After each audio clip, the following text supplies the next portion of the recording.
ಕಂಚಿಯಲ್ಲಿರುವ ಪೃಥ್ವಿಲಿಂಗ, ಜಂಬುಕೇಶ್ವರದಲ್ಲಿರುವ ಜಲಲಿಂಗ, ಚಿದಂಬರಂನಲ್ಲಿರುವ ಆಕಾಶಲಿಂಗ, ಅರುಣಾಚಲದಲ್ಲಿರುವ ಅಗ್ನಿಲಿಂಗ, ಶ್ರೀಶೈಲಂನಲ್ಲಿರುವ ವಾಯುಲಿಂಗ, ಇದು ಪಂಚಭೂತ ಮಹಾಲಿಂಗಗಳು. ಒಂದು ಬಾರಿ ದ್ವಾಪರ ಯುಗದಲ್ಲಿ ಸಾಮಾನ್ಯ ಮನುಜ ಆ ಪರಶಿವನನ್ನು ಒಂದು ಮಾತು ಕೇಳ್ತಾನೆ. ತಂದೆ, ಸಾಮಾನ್ಯ ಮನುಷ್ಯರಾದ ನಾವು ಈ ಹುಟ್ಟು ಸಾವೆಂಬ ಭವಬಂಧಗಳಲ್ಲಿ ಬಿದ್ದು ನರಳಾಡುತ್ತಿರುತ್ತೇವೆ. ಮತ್ತೆ ಮತ್ತೆ ಜನ್ಮ ತಾಳುತ್ತಲೇ ಇರುತ್ತೇವೆ.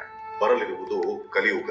ಅಜ್ಞಾನಕ್ಕೆ ವಶವಾಗಿ ಮಾಯೆಗೆ ಒಳಗಾಗಿ ಮತ್ತೆ ಮತ್ತೆ ತಪ್ಪುಗಳನ್ನು ಮಾಡುತ್ತಲೇ ಇರುತ್ತೇವೆ. ಇದರಿಂದ ಮತ್ತೆ ಜನ್ಮ ತಾಳುವ ಅನಿವಾರ್ಯತೆ ಬರುತ್ತದೆ. ತಂದೆ, ಈ ಹುಟ್ಟು ಸಾವೆಂಬ ಚಕ್ರದಿಂದ ಹೊರಬರಲು ಸುಲಭವಾದ ಮಾರ್ಗ ತಿಳಿಸು ತಂದೆ ಅಂತ ಕೇಳಿದಾಗ ಆ ಶಿವ ಹೇಳ್ತಾನೆ, ದರ್ಶನಾತ್ ಅಭ್ರಸದಸೆ ಜನನಾತ್ ಕಮಲಾಲಯೇ ಕಾಶ್ಯಾಂತು ಮರಣಾನ್ಮುಕ್ತಿ ಸ್ಮರಣಾತ್ ಅರುಣಾಚಲೆ ಅಂತ. ದರ್ಶನಾತ್ ಅಭ್ರಸದಸೆ ಅಂದ್ರೆ ಚಿದಂಬರದಲ್ಲಿರುವ ಆಕಾಶಲಿಂಗವನ್ನು ಕ್ರಮಬದ್ಧವಾಗಿ ದರ್ಶನ ಮಾಡಿದರೆ ಮತ್ತೆ ಹುಟ್ಟುವ ಅನಿವಾರ್ಯತೆ ಬರುವುದಿಲ್ಲವೆಂದು. ಆದರೆ ಚಿದಂಬರದ ದರ್ಶನ ರಹಸ್ಯವನ್ನು ಅರ್ಥ ಮಾಡಿಕೊಳ್ಳುವುದು ಅಷ್ಟು ಸುಲಭದ ಮಾತಲ್ಲ. ಅದು ಎಲ್ಲರಿಗೂ ಸಾಧ್ಯವೂ ಆಗುವುದಿಲ್ಲ. ಆದ್ದರಿಂದ ಇನ್ನಾವುದಾದರೂ ಮಾರ್ಗವಿದೆಯಾ ತಂದೆ ಅಂತ ಕೇಳಿದಾಗ ಶಿವ ಹೇಳ್ತಾನೆ, ಜನನಾಥ್ ಕಮಲಾಲಯ ಅಂತ.